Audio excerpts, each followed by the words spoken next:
Hi, my name's Becky. I go to the Stronghold Church and I've been asked to share my testimony with you this evening.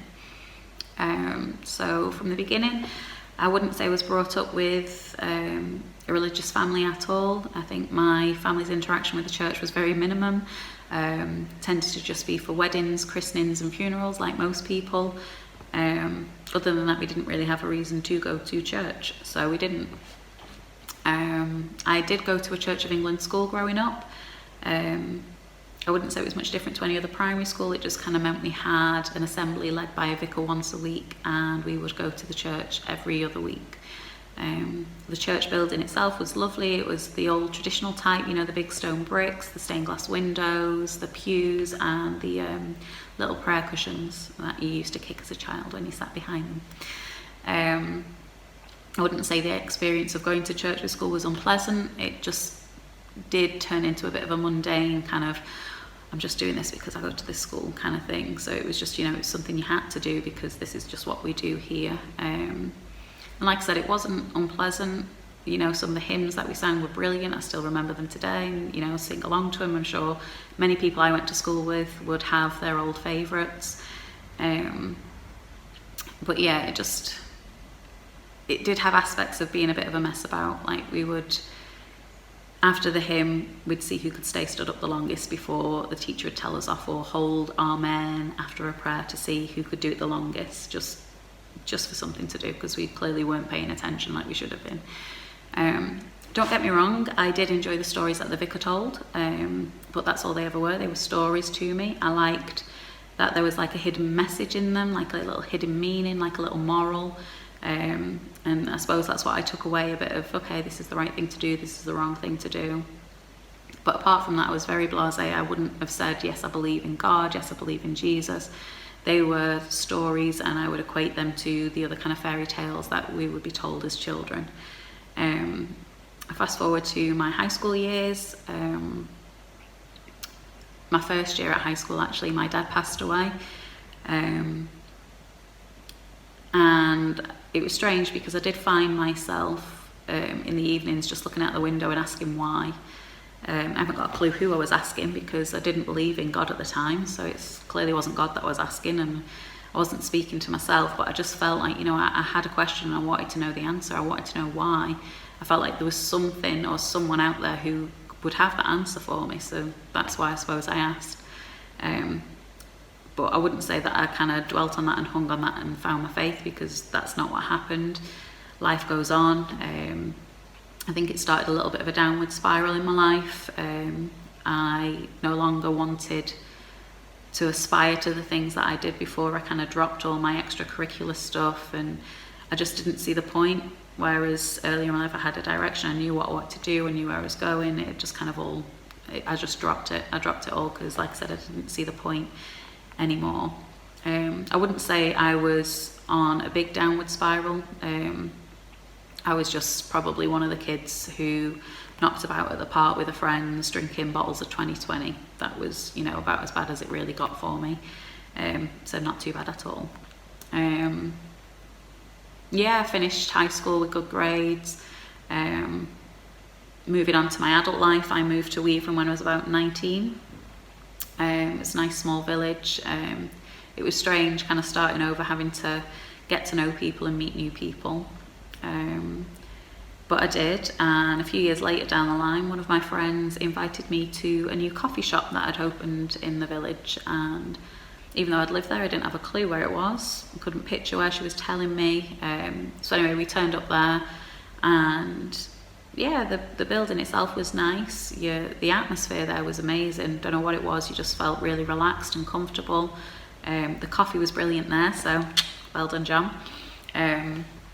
We became regulars and found out that actually the building was a church, which I was quite surprised about because it wasn't the kind of church that I'd grown up in. It wasn't the big stone buildings with the pews. It was none of that. It was modern, with modern artwork, with a coffee bar in the corner, a platform with drums and electric guitars and, you know, stuff that, you know, if you think of church, kind of think of the big organ, and it wasn't that. So yeah, I was intrigued, but I wasn't in a position where I was thinking, yeah, I want to go to church now. That wasn't it either. while we were actually at the coffee shop, we were invited to join an Alpha course. So the best way I can describe it is to just tell you how it was when we turned up. We turned up in the evening. They put on a lovely meal for us, all for free. Played a video clip. At the end of the video clip, the pastor Mike, he spoke, and then after that we would go into small groups and we just discuss what we'd watched, what our thoughts, our opinions were, and that was what it was really. It was just more of a discussion group with people of different mindsets, which is something I absolutely love to do. I love discussing things, love good debates, and I think I became the nightmare on the Alpha course, because I would be the one coming back with all the awkward questions, as in, so where are the dinosaurs in the Bible? And I would become that person thinking, oh, I hope she's not got anything to ask us today, because I was the annoying one. But what I did like about the Alpha course is it just piqued my interest, because growing up, like I said, I'd been to a Church of England school, so I'd been to church, I'd heard some of the stories that they'd mentioned, I'd heard of Jesus, I'd done the nativities and still not believed. It was just interesting to hear what the views were and other people's opinions on that. And what I found through doing the Alpha course is a lot of coincidences maybe happened along the way. There'd be a topic that we'd discuss, and I'd be listening to the radio and a lyric might just jump out at me and it'd reference something and it'd just turn my attention back to what I'd heard. And the same with like little signs, there'd be little slogans on them, and at the time I didn't know what it was. But looking back in hindsight, I can see where the Holy Spirit was kind of prompting me to, keep that curiosity, go back, keep going back and returning there. So I did, and it got to the point where the Alpha course had actually ended, and my curiosity was piqued. It wasn't satisfied, so I was like, right, well, that's ended. What am I going to do now? And I got the courage a couple of weeks later to actually go and attend the church. And I'll be honest, I wasn't comfortable when I walked in at all. Like I said, it wasn't the type of church I was used to. It was very modern, it was lively, people were stood up with their arms in the air and praising God, and I was just like, oh, no, I'm not comfortable. But something in me was like, no, you're going to stay. And I did. I stayed and I listened to the sermons, and I'd ask the questions that I wanted to ask at the end, and there was just something in me that needed to know more. I wanted to know more. I became regular actually in attending the church, and got my own Bible. And it's interesting, once you actually do read your Bible, what you find in there. It's not something that I'm going to go through with you now. It's something you need to experience for yourself. About a year later, I felt led to be baptized. I wanted to follow Jesus. That's what I chose to do. But there was this thing just pushing me. It's like, no, you need to be baptized. You need to publicly say you're going to follow Jesus. And anyone who does know me knows I don't like getting my hair wet. My hair, I don't know what it does when it gets wet. It just goes wild. And that was the reason which I was putting off being baptized, which is really petty and ridiculous. To the point where I think it became laughable between myself and God, because I think it got to the one point where I felt like God was saying, no, you are being really petty now. Look at what Jesus has done, and you don't want to get your hair wet. You need to get a grip of yourself.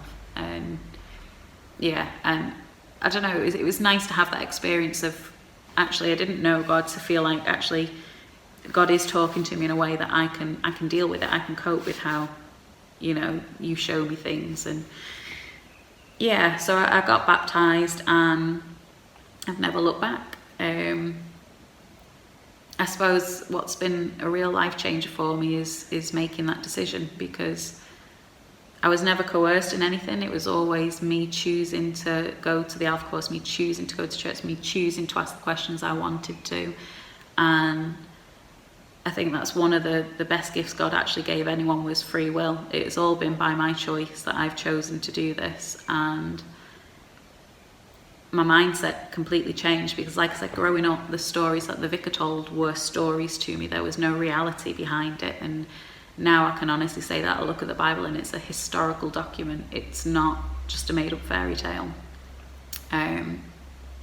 So yeah, I know my testimony isn't a lightning bolt moment and it's like, this happened and, you know, I couldn't deny it. It was a slow burn. It was, you know, a slow choice, and yeah, God's been really good and faithful to it. So if I can say one thing, it is, if you ever hear of an Alpha course or see one, suggest it to someone, because what God has actually done for us is amazing. And I think people who don't actually know it and just believe it as a story like I used to are missing out. So that's my testimony. I hope that's okay, and I'll see you all soon.